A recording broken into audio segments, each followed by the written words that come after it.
Hi there, my name is Philip Ideson. I want to welcome you to the Art of Procurement podcast, the podcast that helps you, a forward-thinking procurement professional, position yourself and your team to proactively take advantage of the revolution that's taking place in procurement today. By interviewing industry trailblazers and sharing insights from our own experiences, my team and I pull back the curtain and shine a light on the strategies, tactics, and tools that procurement teams are using to elevate their impact. And today on the show, I'm joined by Chris McCarney, Principal Procurement and Outsourcing Advisory, and Marcos Cortes, Managing Director of HCLS Strategy, both of KPMG LLP, to discuss the critical role that procurement can play to support mergers, acquisitions, and divestitures. In this replay of an AOP Live webinar from early August, I had the opportunity to explore with Chris and Marcos how procurement can play a more proactive role in the merger, acquisitions, and divestiture process. And we talked about the impact to procurement teams in those organizations that have been acquired or divested. A couple of areas we also discussed is procurement's role at each stage of the deal cycle, some overlooked and underestimated procurement opportunities in integrations and separations, and pre-deal, post-deal, and no-deal elements to consider. Now, over the course of my career, I've been in divested organizations twice and thoroughly enjoyed this conversation, and I hope that you will do too. Now, I started by asking Chris if he found procurement or if procurement found him. Wow. I would say it's a mutual attraction, if that makes sense. A little bit of background about myself. Prior to KPMG, I was actually in the United States Air Force. Okay. The role I had there was in a contracting and technology development role, and through that process, I learned a lot about, how do you engage a third party, highly regulated environment? How do we create these massive agreements? But more importantly, I would say that I learned, the power of the supply base, right? Mm-hmm. So in that role, we were developing products, that were helping us, fight wars, right? That that the U.S. Air Force and other services were using.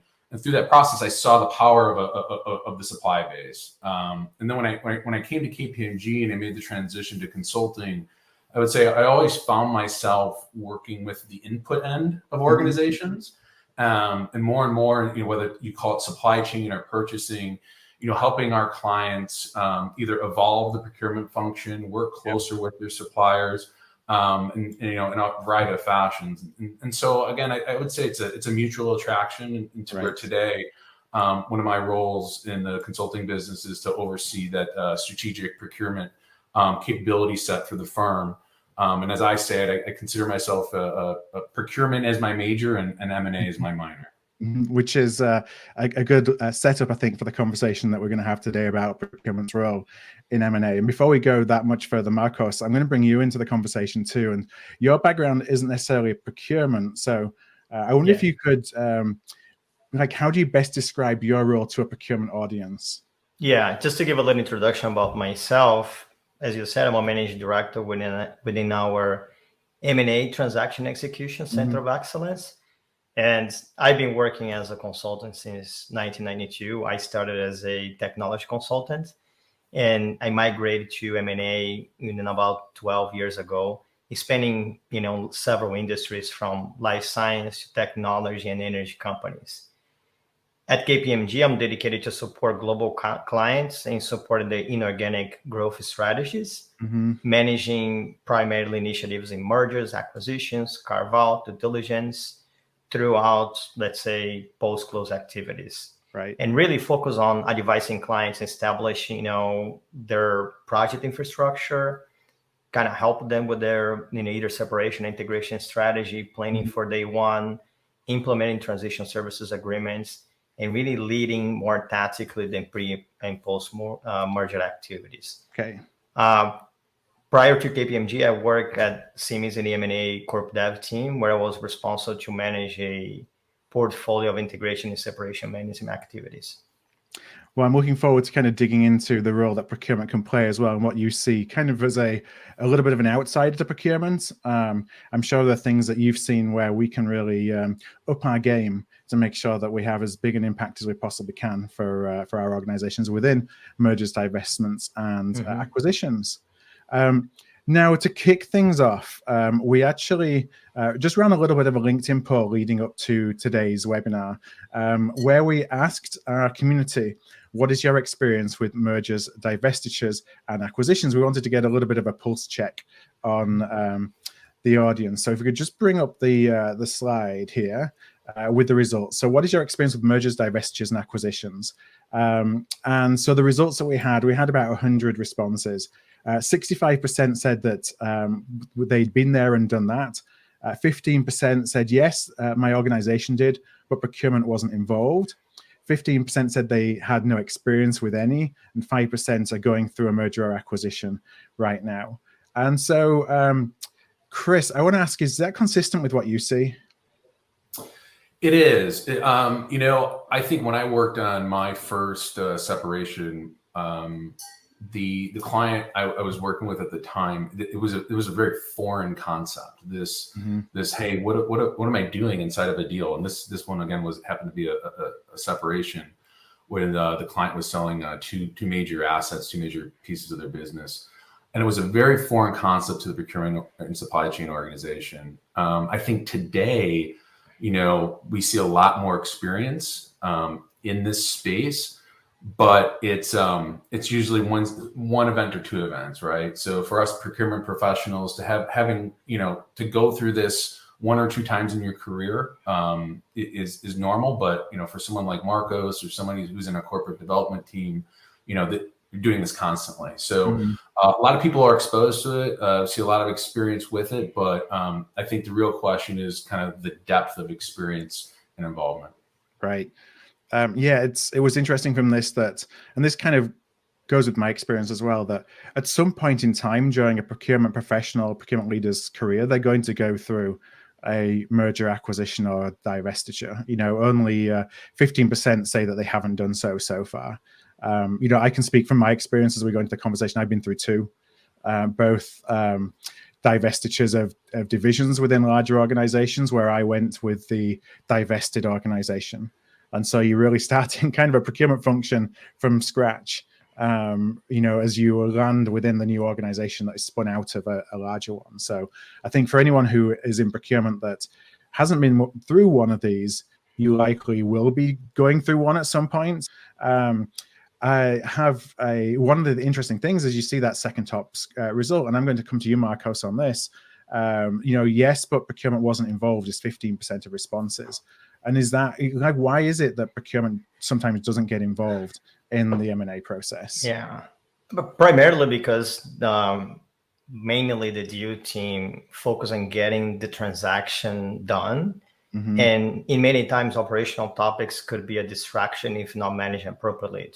To that, I always recommend typically for the procurement stakeholders to be in the room during the diligence activities, not being at the table, to allow the organization not only to think more strategically, but allow the deal team to perform, let's say, the transaction activities with no major distractions. So there's a risk of trying to become too involved. Is that fair? Or being seen by the deal team as a distraction versus... There's always that, let's say, handoff points, right? Which typically, exist. They typically happen during the due diligence to the deal closing and readiness, phase. But you need to find what's the good balance of that handoff.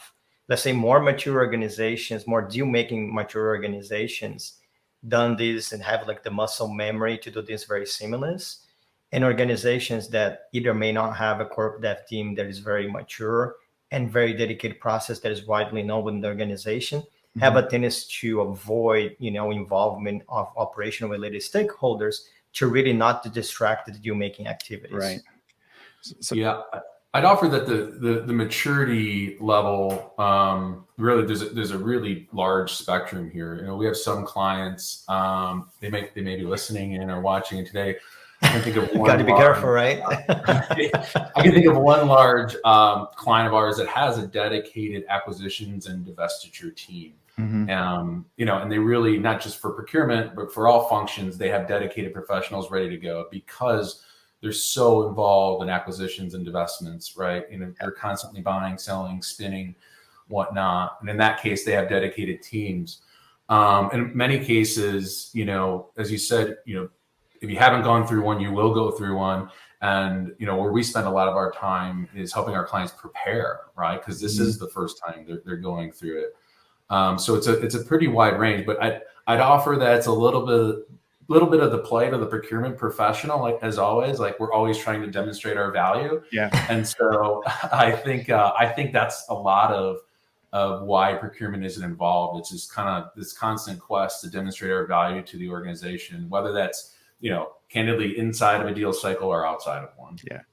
I know we're going to get into some specifics, but I wanted to follow up. Can we be too needy as procurement professionals when you find yourself in the room and that actually plays to our detriment? Yeah. That's really a great observation. We can be, right? And we, procurement professionals tend to want to get into the data, ask a lot of questions. We don't do well with assumptions. Mm-hmm. And so to find yourself in a diligence process with limited information and trying to either execute on or establish a proper, investment or deal thesis, whatever the case may be. I think procurement professionals, if we're not careful, can kind of get in the way. Yeah. I think the trick there, though, is understanding and being able to speak acquisitions and divestitures, right? Mm-hmm. I think that's kind of the first stage of demonstrating value is understanding the language, understanding let's be empathetic to, if you will, to those corporate development folks that are really trying to get the deal done, mm-hmm. and really pick and choose the right questions to ask. Yeah. And the right information to do. And I think adding to that is start having a good appreciation of the strategic rationale for that inorganic activity. It's key to really find that proper balance, mm-hmm. because the procurement related activities could be high on the top of, let's say, the synergy list, or it could be something that needs to happen to ensure that you have certainty in terms of value preservation. Mm-hmm. And kind of have a good appreciation about the strategic components, the strategic rationale of that initiative is super important to allow the procurement stakeholders to say, okay, should I ask this question now? Yeah. Or is this something that I'll park mainly for the integration planning phase or integration execution mm-hmm. phase? If it is a divestment, it might be a more tactical related component that can be addressed, at the later stages of the deal. And I imagine that a lot of information at that, certainly in early stages of a deal cycle, is on a need to know basis. So, it might not be, the organization may not be wanting to divulge broadly when there are some sensitive plans. And so those that, are involved in those conversations, perhaps, there's a confidentiality requirement. Yeah. I'll give an example as an M&A professional. A lot of my live projects that I'm working with clients on deals that has not been assigned, I have not even, because I'm really focused on a piece of the deal that, as I say, focus more on the execution. Mm-hmm. And there are information such as the valuation that I don't need to know, right? And I simply don't ask. I'm very comfortable. You become comfortable to operate on the environment that you have little to no information, right? Yeah. And I think this is something that, typically more seasoned, let's say, deal professionals have a certain level of comfortability to operate on that environment. Well, yeah, I think this is where the procurement professional and the M&A professional, there's a little bit of how do we meet in the middle here, right? Yeah. We can kick and scream and kind of want to be in the room and be in the middle of the deal. Probably won't get that far upstream in the deal cycle. Obviously, the earlier the better, but at the same time, through education, I think we want procurement to kind of, be maybe not top of mind, but be mm-hmm. consideration, right? And I think the ability, again, to meet in the middle will really extract a lot of value in the deal cycle. I mean, I can't tell you how many times, we've been part of this where, especially in acquisition environment, diligence is done, right, by a consulting team somewhere.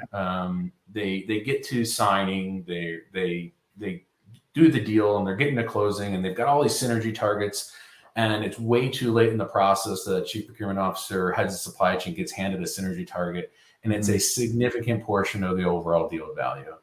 Again, maybe it's the plight of procurement again, and we're always kind of the last ones to be considered, but I think it's earlier recognition of, procurement's role, whether it's synergies, dyssynergies.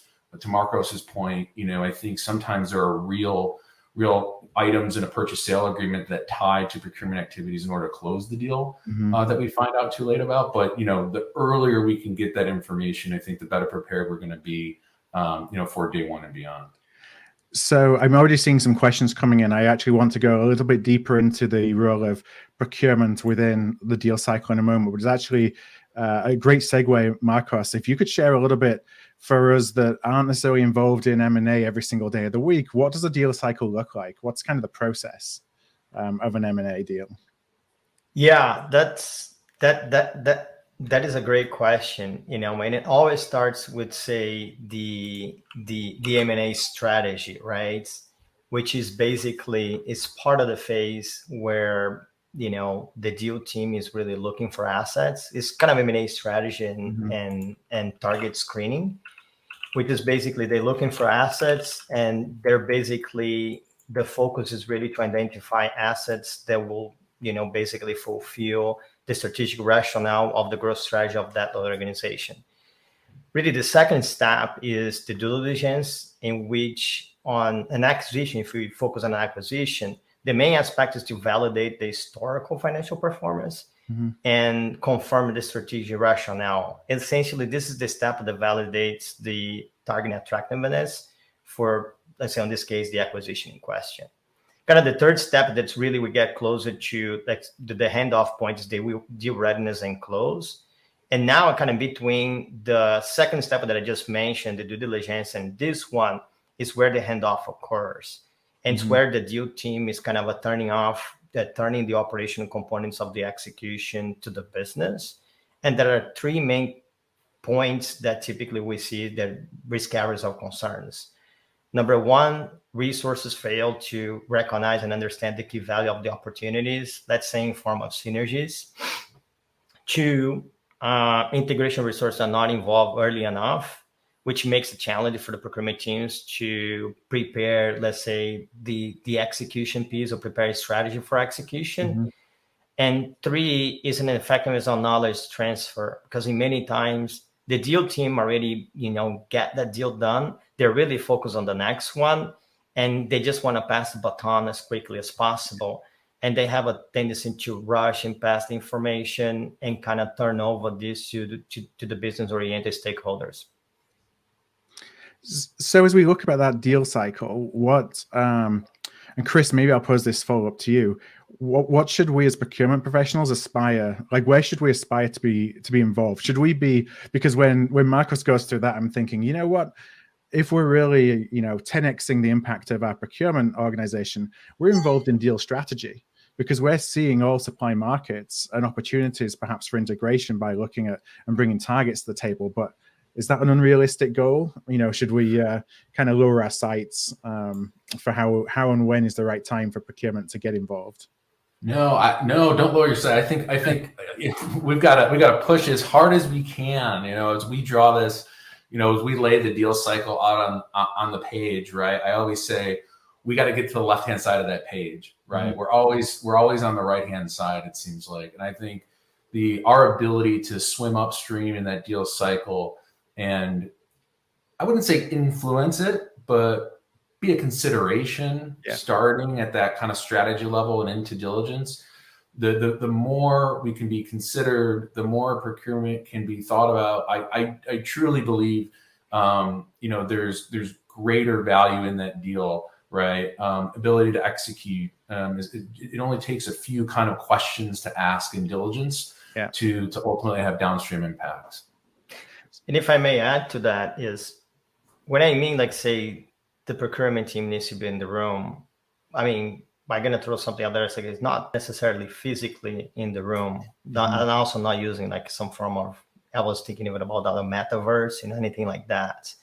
I think it's all about data and technology, because I think we need to find a better balance for procurement organizations to mature the contract lifecycle management activities to allow better access to contract data, spend data, and have that information readily available even before the deals comes to the table.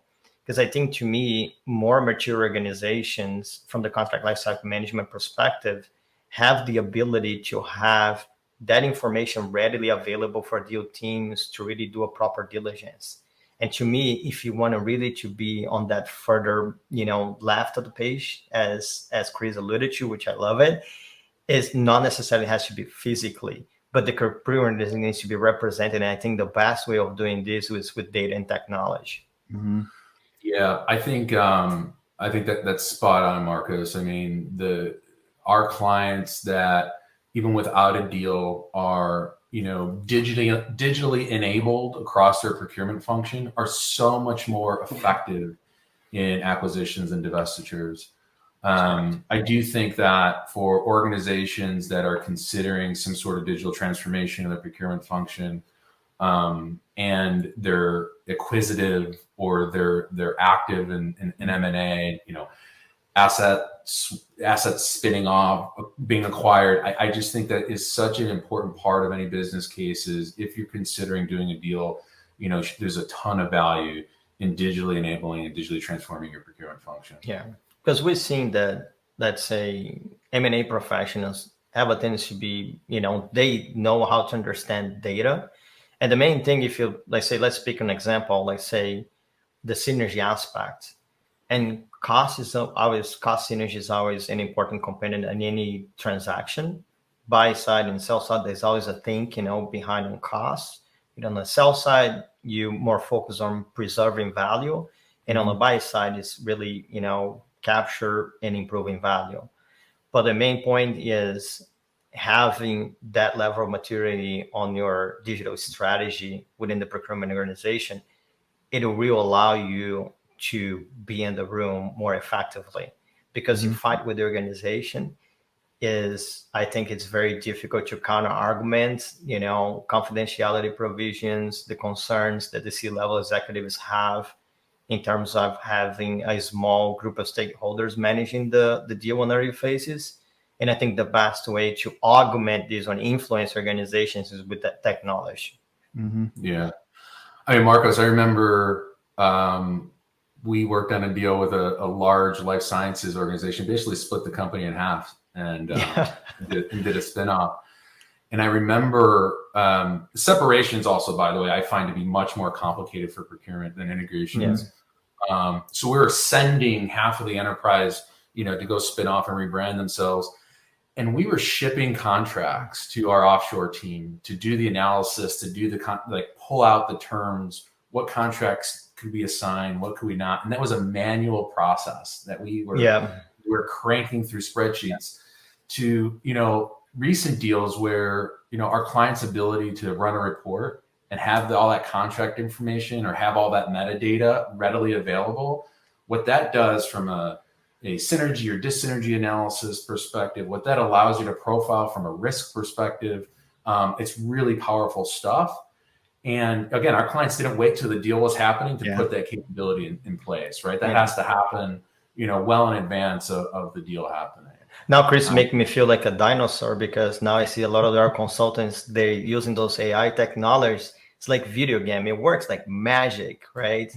And it is fantastic how we augmented from that deal that Chris is using an example from now, that we leverage technology to accelerate those activities on a tremendous pace. The amount of information that we can handle now, leverage technology, and really allow, for example, the more, let's say, more seasoned professionals in the procurement organization, us to be more strategic. Because I think, Chris, you remember we spent a lot of times doing nitty-gritty work that we could expanding more, on the strategic part, of the transition, right?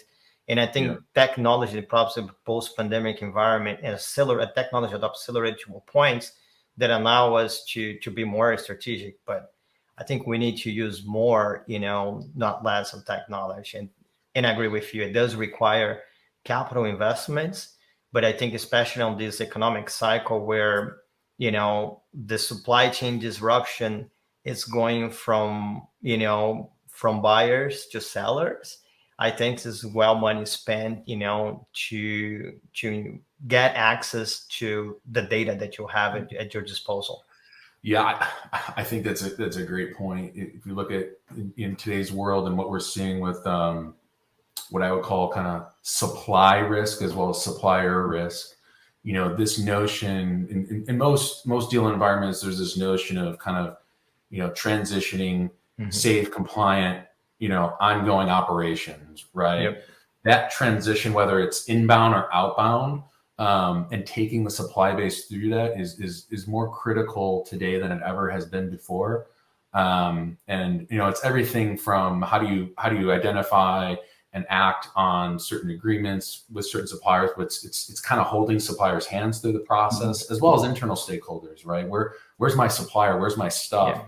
Yeah. It's really kind of a sensitive space today, given where what many organizations supply bases are in a squeeze, if you will. Well, we've got a lot of great questions. I think it's really interesting that you said to tie in an organization that's active in the market, to tie procurement transformation investment from an ROI perspective to the success of acquisitions, divestitures, mergers, because you've got the speed. I'm sure that having confidence in numbers drives greater confidence in the synergies, which can drive deal price. So there's lots of reasons and ways that data is critical, not just beyond doing good procurement, but actually to the outcomes of the process itself. And I just want to pick a couple of questions that we got in as we're speaking here. The first one is from Monica. What questions should procurement ask during due diligence? As you're kind of going through that, I think pre-close process. Chris, I'll pose that one to you first. Yeah, I think the biggest questions for me, there's really kind of two components of this. One is the supply base, right? So I think there's some basic questions in due diligence around what are the critical sources of supply? Obviously, who are the major suppliers? How do we get at that? What is going to ensure supply continuity? And also what's going to maintain the appropriate cost base as well in that. There's some questions there, like what's critical to this organization, and who are the suppliers that are tied to that criticality. The other piece of this is in the function of procurement itself. I think there's always some questions to be asked of who's doing it, the purchasing, what does the organization look like, what's the degree of centralization? Because quickly you're going to need to start processing, how that function is going to transition and what it's going to look like in the future. Those are kind of the two forms that I think you typically want to get at as early as possible: the functional domain itself, and then there's the supply base aspect of it. I have a question from David. I'm going to ask this to you, Marcos. What regulatory rules impact what information can be exchanged during M&As that procurement needs to be familiar with? And not necessarily these are the rules, but these are the principles. Like, what do we need to be careful of? Yeah, from the regulatory standpoint, it's also, let's say, a little bit of there's an industry component that plays a factor, right?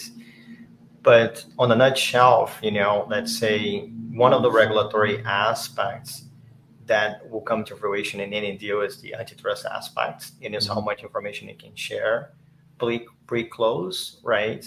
And that I think typically is, not widely considered in many cases, but that's something that, you need to have some basic understanding if, that particular transaction is under, the formal term appears to be a little intimidating as under investigation, but it's basically under verification from the Federal Trade Commission. But having understanding how information can be shared during the M&A life cycle and how you can plan to during the different phases is an important component of the execution. Yeah, I remember one of the first deals I did early in my consulting career.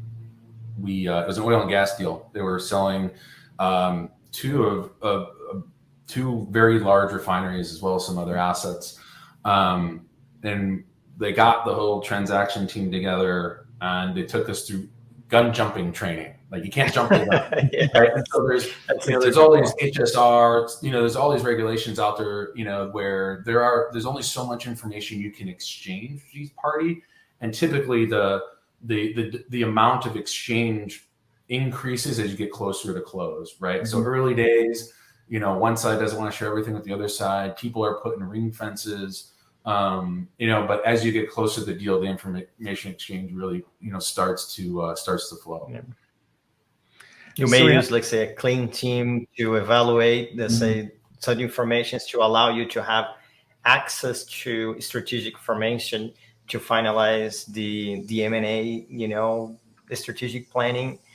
But this is something that, as Chris mentioned, it's super important that you have some form of basic knowledge that's associated with your industry, domain.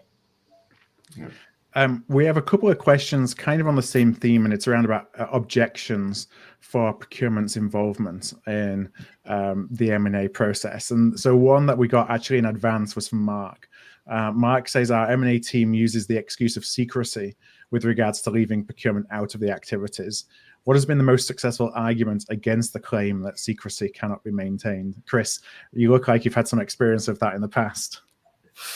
And it just goes, it kind of, I feel like, again, as poor procurement professionals, I get this image in my head of like the kid trying to look over the huddle, like, let me in there. What's going on? Let me in the deal. Every deal is a snowflake, as we say, right? There are unique aspects to every deal. And are there things that need to be held confidential? Absolutely. There's no doubt about that. There's typically going to be a degree of secrecy. But again, that doesn't mean procurement needs to be completely uninformed. What it does mean is even if I am not in the circle, right? How do I arm, again, those deal teams with the information before they're even considering the deal, right? And so secrecy should not be an excuse, right? Okay. And so, there's a theme I keep coming back to is as much preparation as you can do and education you could do between your deal teams and your procurement teams in advance, the secrecy is not going to be an issue. Yeah. Because the deal team's asking the right questions on your behalf. It's almost feels like if you're being asked to get involved, when you're already down the process of the deal cycle, it's already too late. It's that proactiveness in advance, and the organization recognizing that there's a value that procurement can bring to the table and there's data that procurement has.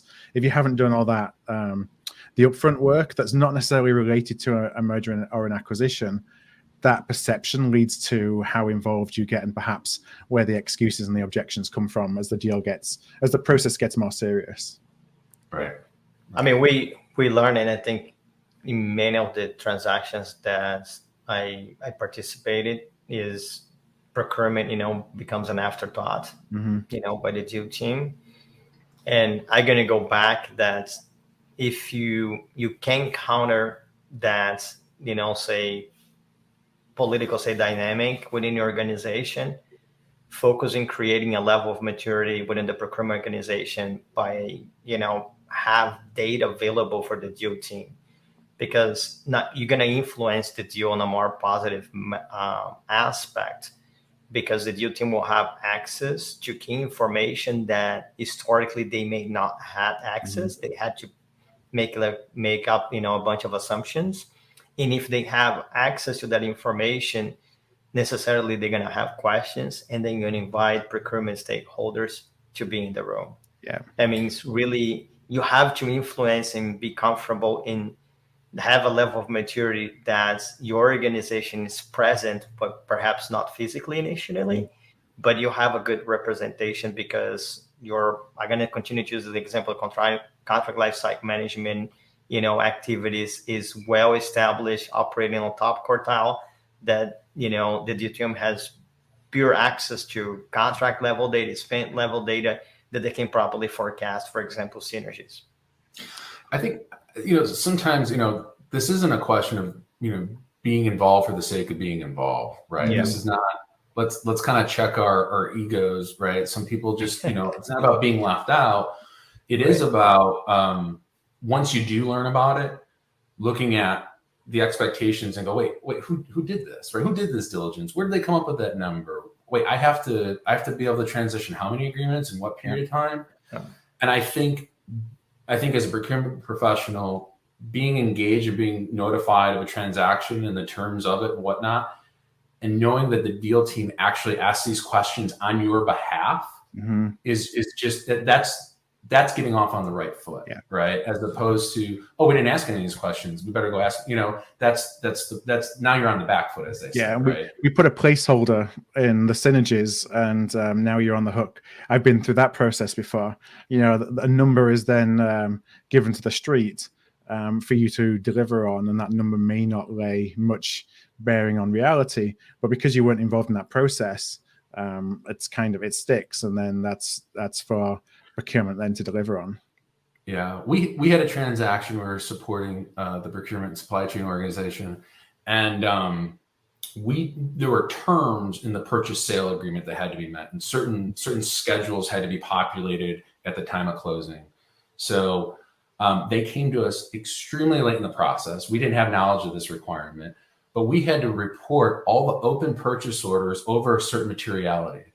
And so we're scrambling with, weeks to go before close. How are we going to populate this schedule? And this is actually a combination of technology issues, knowledge issues that we talked about already, but the ability to simply run an open PO report and have it ready to go on the day of close.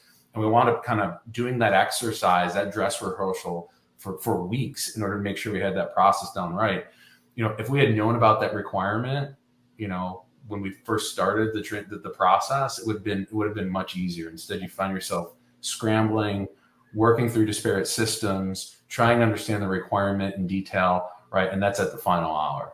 Not to say you're always scrambling at the final hour on these things, but the earlier the better. And I just have a question that came in from Grant. Grant said, "This is a great conversation.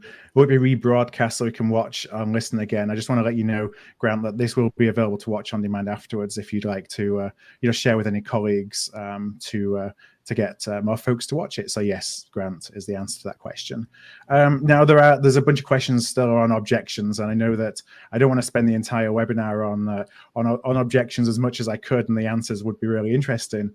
But I want to pivot a little bit towards procurement itself, the integration of procurement. I've seen these deals that happen, and one of two things typically happen, or at least in the experience that I've had, one of two things has happened. One is that there's a divestiture that's left a procurement organization to be built from the ground up, or it's a merger and there's two competing procurement organizations, and it's like going through the pre-merger stage. You have two competing to show I can bring more value to the combined organization than somebody else.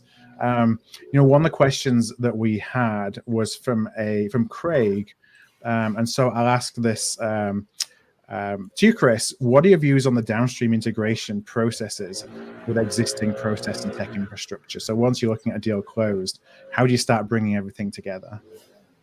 Yeah. So Bill, you mentioned the scenario where you have to go build a net new procurement function. Mm-hmm. That's fun. Right. That's fun, right? There are boundaries. It's not a blank check, but that's fun.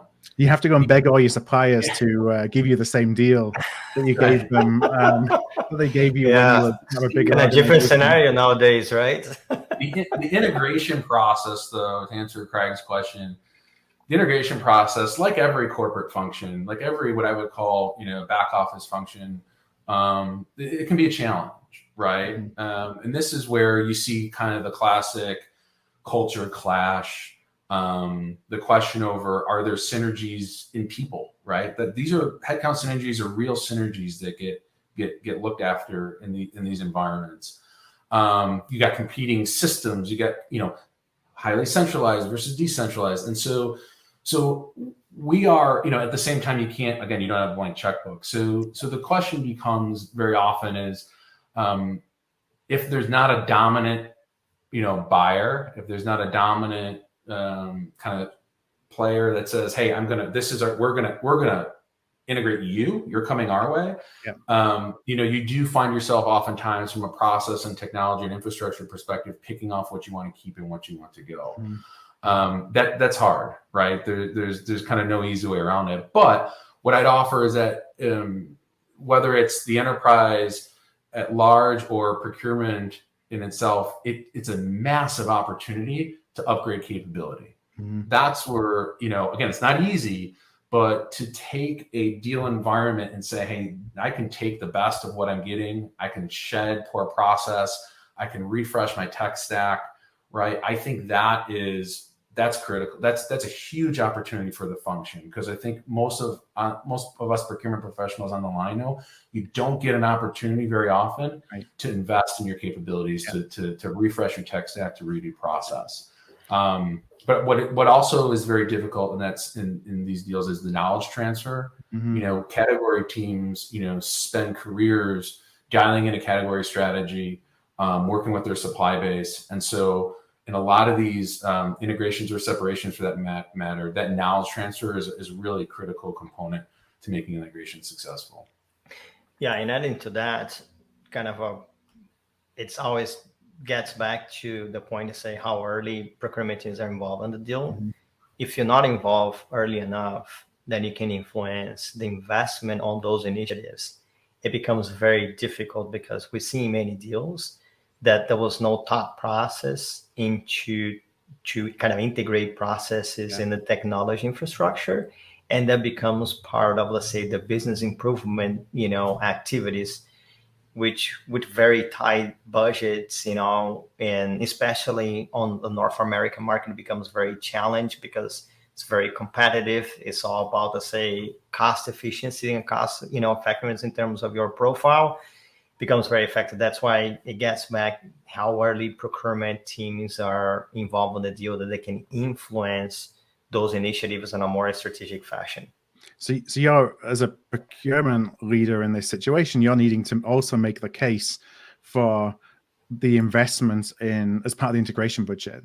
So you're fighting for dollars from an integration budget, but you're doing that as the deal is being solutioned, because the finances are based on a lot of the implementation integration budgets, as opposed to waiting for the deal to close and being told, okay, you've got this pot of money, go and integrate the two teams. Right. If you focus on the ROI, you'll say those investments are going to not only help realization of synergies, but also going to improve by this, and that. That becomes a more, let's say, easier path to make a case for investments, right?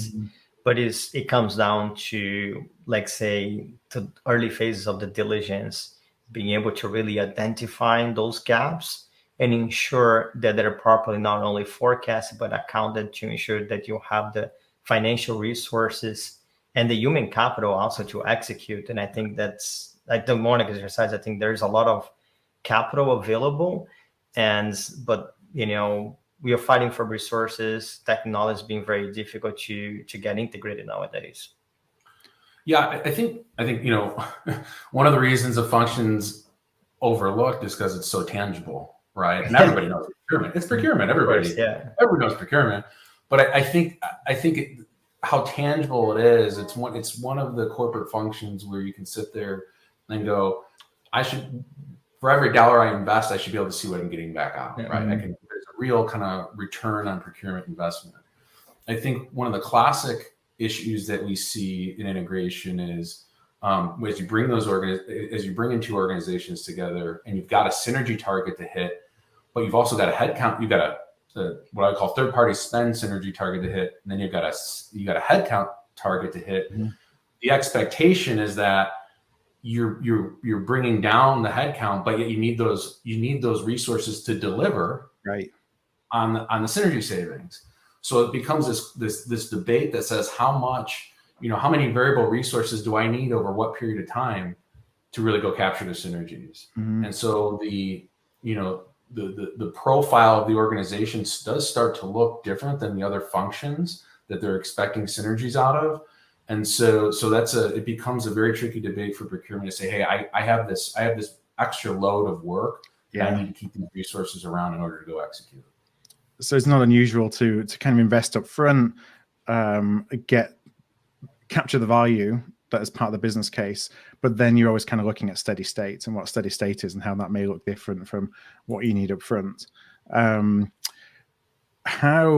Let's see, where I have a few questions and what I was going to ask that slipped from my mind. So I'm going to see what I have on here to go. So this is a great question. What about mergers and acquisitions where the culture, as it relates to spend governance, is very different between the two organizations? You know, one that's very cost conscious, maybe the other one is, well, it's all around collaboration and partnership. Yeah, I think culture is something that can't be overlooked. And I think this goes with any with any function that goes through the integration process. We had a life sciences client that purchased a really was more. They were a development product development company, and culturally, this large life sciences conglomerate was, their procurement function is so dialed in. They are a machine, right? And you buy this company that is they're researchers, right? That's in their culture, and margins are huge, right? And you're bringing this procurement function, let alone the supply base, into an environment where we run a tight ship, right? And we're constantly asking suppliers to sharpen their pencils. We're asking our teams to run lean, and so the procurement professionals from the acquired organization was a little bit of a culture shock. I mean, everything from how do we communicate to our suppliers, how stringent are our agreements, everything's done on our paper, not supplier's paper, to here are the systems and processes that we use, and thou shall cut a purchase order for every agreement. To that acquired organization, that's a shock. Right. Yeah. Right. Oh, by the way, I have to do the supplier enablement as well to bring that supply base along. And so that's a very, very difficult thing. And what I would say is this kind of goes to the heart in many cases of the communications and change management. I mean, we can talk about process and infrastructure and technology required, but the communication and change management that's required, not only to the procurement professionals, but to the supply base as well, is critical in these environments. Yeah, I did a recent deal between, let's say, a large public institution and a biologic research center that had fundamentally not only, let's say, different country cultures in terms of spending, let's say, strategy and activities, but it's also to their operations. And the whole conclusion that came from the deal team and the acquirer, which was this large, public university, was we need to preserve the operational components of their procurement, say, activities and the way they do things to ensure researchers will stay with us. Right. Grants, they continue to obtain grants. They'll continue to obtain new faculty to their, medical doctor, program. That means that expands to all facets of the organization, right? That is also very important to have, let's say, human capital professionals that understand and have the sensibility to really look in, data very differently and the impact, right? Because something that may be rational to execute it from the procurement standpoint, could it be an absolute, let's say, disaster, for the rest of the organization, because it's going to influence not only how they do business, employee satisfaction, how they impact their customers, and etc. Marcos, how about, and sorry if I'm telling too many war stories, but how about the deal? Marcos and I worked on a deal pre-pandemic. We were elbow to elbow, working hard with our teams. We were on the sell side, right, of a deal that was being contemplated. I recall the potential buyer, once they saw the cultural difference and the operational differences of the company that we were trying to sell, the potential buyer started to raise an eyebrow and say, well, I'm not sure we want to do this anymore. So these culture clashes, right? It really, it's not just like culture, behavior, attitude. It comes out in the operations of the business. It comes out in the operations of the function, the procurement function. So here, Marcos and I working with a client trying to. And this was an business. Yeah, and the buyer's going, wait a second, I don't think I want to do this deal now that I'm seeing what I'm seeing. Yeah. And this was an example based. Sorry, Marcos. Yeah, this was an example that our client, the seller, had let's say an approach to certain facets of the procurement organization that was more relationship based oriented, how to manage, like say, their supplier bases. And the buyer was mainly more transaction oriented. And they couldn't understand, like say, why do I need a relationship manager for those key third party accounts to manage this relationship? They couldn't understand the value, right? But it's kind of fascinating how culture can influence, the performance of the organization from the procurement standpoint. We had a great question from Dave that came in advance. What mistakes, if any, have you seen procurement teams make during this process, and how can we avoid them? And I'm sure that could probably be the subject of another whole webinar. And I know we've touched on a couple of them throughout the conversation, but Chris, anything that kind of immediately comes to mind as things that you see and you just think, let's take a step back a minute. I think the big one is, don't assume your suppliers are just going to get in line. Mm-hmm. I think you see that obviously. It's more evident now, Yeah.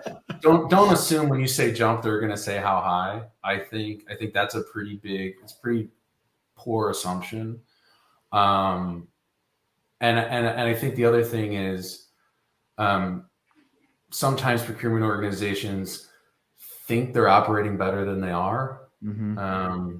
We've got our contracts in order. Yep. We've got the data at our fingertips. And so I think those are some of the mistakes. It's really more assuming, over assuming you can get things done in a period of time. You have access to information. And again, I come back to like the suppliers are just going to do that bidding. I think that's a pretty big mistake. Marcos, what do you see as an outsider? Yeah, I think just adding what Chris just mentioned, I think and act strategic, because historically, obviously, the many procurement organizations, especially in the deal space, have a tendency to focus primarily, say, contract transitions, open POs transition, and not thinking strategic enough to capture and improve value of the deal, right? And you can get very easily really tied up with those activities and kind of thinking of the big picture. Yeah, all about the outcomes. We talked so much on Art of Procurement about driving business outcomes. It's not about our procurement goals necessarily. It's about how do we connect with what the business needs. And it sounds like it's no different from an M&A perspective. Now, we've got a couple of minutes left. If anybody does have any last questions, please send them over. We may get a chance to ask one more. But I have a very tactical question for you, Chris. And it kind of ties on what we just talked about before, but I also referenced it in my experience before of suppliers. I'm working with suppliers. You go through the transaction, and then suppliers are coming back to the table and saying, well, now you're a different business. There's change of command language in my contract. I want to put everything on the table again and renegotiate this. Any advice on how to respond if you start to get a flurry of those once the deal is closed? Yeah, I don't know if we have enough time to really get. So there are a variety of kind of tactics and techniques. What we do find is suppliers. I always say suppliers do want to continue to supply. Yeah. Right. If a supplier is approaching this environment going, hey, it's time to renegotiate, it's probably because the deal wasn't balanced the right way in the first place, right? It's probably not. They're just, they're coming to squeeze you because they have an opportunity to. I've seen that. Like, hey, somebody put this is a raw deal. This is a bad deal, Yeah. And that's typically what's happening. Now, there are some things like when we see technology agreements that, suppliers want to, establish themselves with the new organization. One of the tips that I would give, especially when there's any sort of separation, it's really an opportunity for a supplier to do business, to establish a new account, to do new business and grow with a new organization. And that's typically where we advise clients. Try not to give away too many of the tricks, but that's a big one. I mean, suppliers want to supply. It's typically an opportunity for them to grow their business. And what's really important, and this is a very tactical thing, suppliers want to know how they're getting paid on day one. Yeah. So your ability to kind of communicate like P2P and where do you send your invoice and cash flow continuity is going to help that supplier kind of come through the transition a lot easier. Marcos, do you see in a deal, will there be a contingency typically made for risk associated with suppliers coming back and asking for increased pricing, for example, because you're dealing with now, for example, if it's a divested organization, a smaller business? Yeah, you typically have, let's say, have, let's say, critical suppliers, being early on being identified, because so relationships that have to be communicated in advance to ensure they have the time to probably negotiate contracts that we typically say there's require a white glove treatment. But the answer to your question is yes. Well, in essence, we typically identify critical suppliers to ensure that we take a very strategic, approach to communicate about the deal and also facilitate the negotiation. And it really depends if you're doing an integration or separations. Basically, like say, the dynamics are very different, right?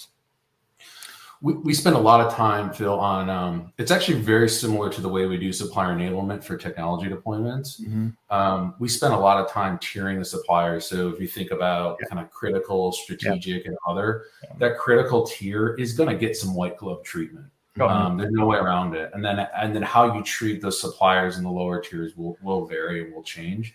But also don't make the mistake that the most amount of spend makes them the most important supplier. I always say, if you forget to bring that inspection or certification supplier through the process and you forget about them, you can be in a world. In pharma, it's typically the lab services. They look and spend might be like 10, 15,000, but if you miss, like an inspection, you might get dinged by the FDA.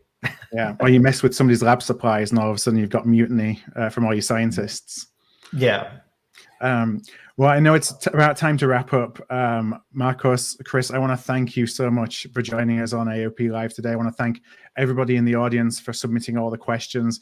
As always, we got a lot more questions than we answer in the time we had, but I think you've really kind of unlocked what it looks like to be inside a merger and acquisition, and such importance, as we talked about really throughout the entire conversation, of it's not necessarily about what you do when you're in the room or when you're around the room when a deal is happening, but what can you do in advance? How can you make sure that your best, so that your organization looks as you as a procurement function as somebody who can bring value to a deal, as opposed to, we'll kind of set some numbers as we go through the